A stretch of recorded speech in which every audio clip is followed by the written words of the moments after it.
উত্তর দিনাজপুর জেলার করণদিঘি ব্লকের আলতাপুর ১ নং গ্রাম পঞ্চায়েতের অন্তর্গত খোয়াশপুরে হাওড়া ব্রিজের পাশে আশা ফাউন্ডেশনের উদ্যোগে কাওয়ালি গানের আয়োজন করা হয়। আমবাগানের মাঠে দীর্ঘদিন ধরে হয়ে আসছে এই কাওয়ালি গানের প্রতিযোগিতা। এই অনুষ্ঠানের উদ্বোধন করেন করণদিঘি বিধানসভার বিধায়ক মাননীয় মনোদোপ সিনহা। উপস্থিত ছিলেন আশা ফাউন্ডেশনের সভাপতি মীর সেলিম এবং জুনেদ হোসেন সহ আরো অনেকে।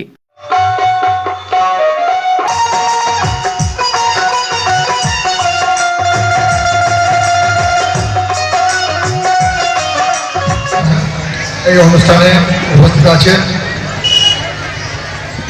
আনোয়ার দা, রান্নাঘাটে আমাদের আনোয়ার দা উপস্থিত আছেন।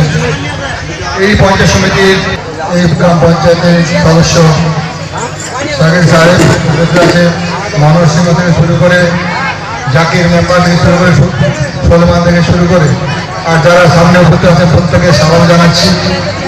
আজকে আমরা এই কাওয়ালি অনুষ্ঠানে উপস্থিত হয়েছি শুধু মনোরঞ্জনের জন্য না, এই একটা ধর্মীয় অনুষ্ঠান। এই ধর্মীয় অনুষ্ঠানে অনেক কিছু জানা যায়, অনেক কিছু শেখা যায়।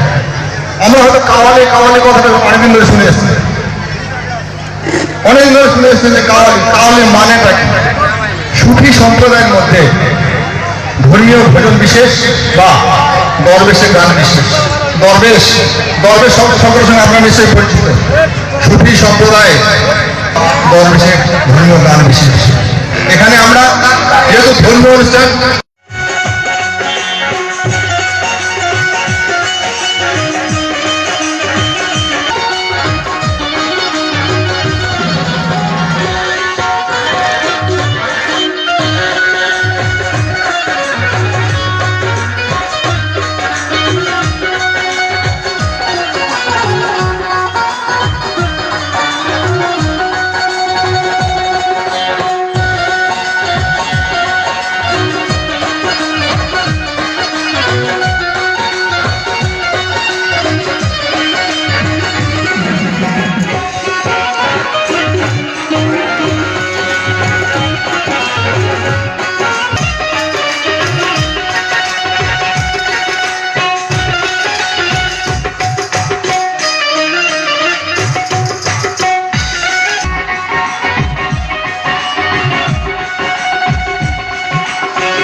वाह क्या बात जियो मेरे शेर।